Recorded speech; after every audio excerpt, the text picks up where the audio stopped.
Perhatian-perhatian kepada seluruh warganet dan netizen agar dapat merapat karena sesaat lagi akan segera dimulai.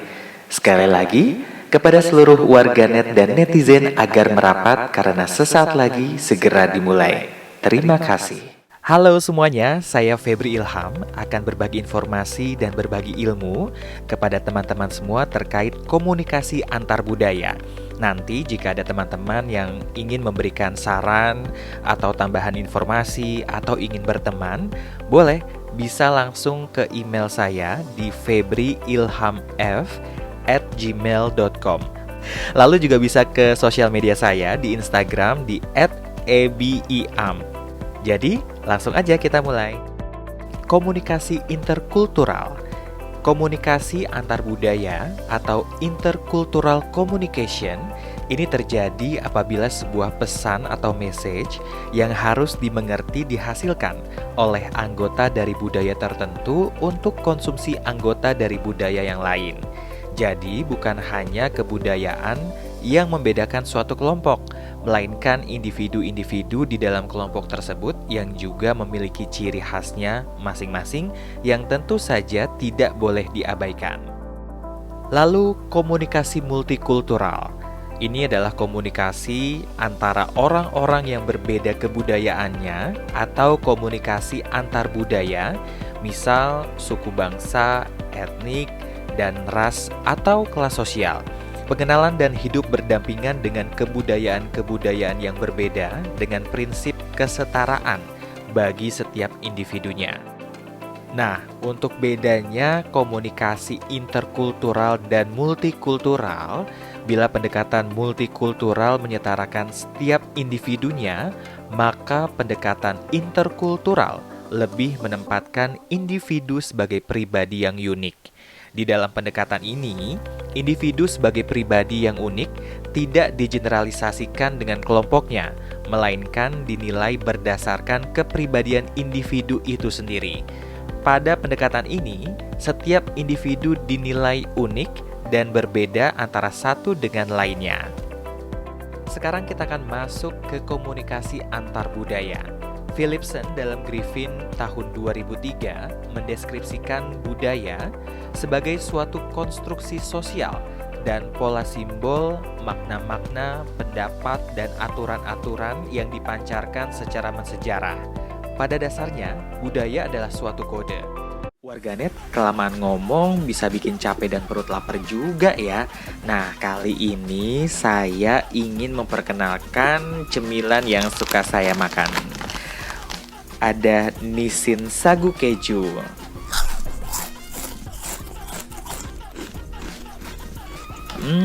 Yummy. Rasanya enak banget, kejunya itu terasa. Jadi warganet atau netizen bisa beli Nissin sagu keju di supermarket terdekat atau kesayangan Anda. Jangan lupa belinya Nissin sagu keju. Kita lanjutkan kembali pembahasan kita yuk.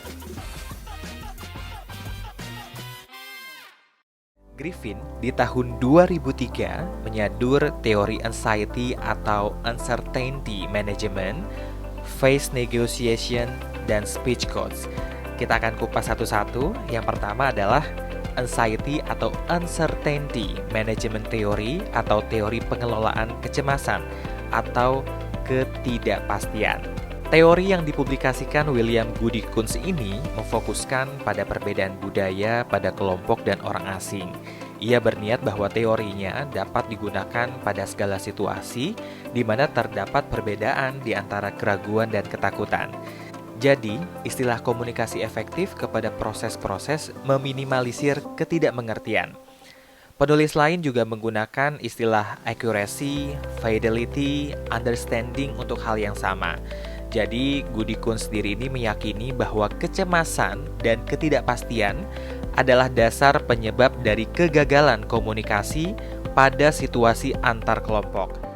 Terdapat dua penyebab dari misinterpretasi yang berhubungan erat, kemudian melihat itu sebagai perbedaan pada ketidakpastian yang bersifat kognitif dan kecemasan yang bersifat afeksi suatu emosi. Astagfirullahalazim. Ini maklum nih, editornya masih amatir. Tadi requestnya itu bunyi petasan, bukan bunyi tembakan. Oke deh, kita lewatkan saja, kita lanjutkan pembahasan kita. Contohnya untuk teori yang pertama, mahasiswa Universitas Indonesia yang bukan alumni Gontor akan lebih sulit mengerti dan memahami pelajaran yang berbahasa Arab. Jadi, dia harus belajar lebih untuk memahami bahasa Arab agar jalan komunikasinya antara mahasiswa dan alumni maupun dosen dapat berjalan dengan baik. Untuk teori yang kedua, face negotiation theory atau teori negosiasi wajah. Teori yang dipublikasikan oleh Stella Think to Me ini membantu menjelaskan perbedaan-perbedaan budaya dalam merespon konflik. Think to Me berasumsi bahwa orang-orang dalam setiap budaya akan selalu negotiating phase. Untuk tabelnya sendiri ini terbagi 3, ada konsep, budaya individualis, dan budaya kolektivis. Kita mulai dari diri. Ini untuk individualisnya adalah sebagai dirinya sendiri, lalu untuk kolektivisnya sebagai bagian dari kelompok.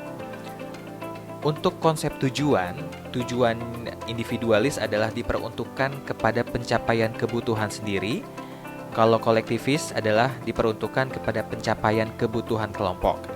Pada konsep kewajiban, individualis melayani diri sendiri, sedangkan kolektivis melayani kelompok atau orang lain. Teori ini menawarkan model pengelolaan konflik, di antaranya ada avoiding atau penghindaran.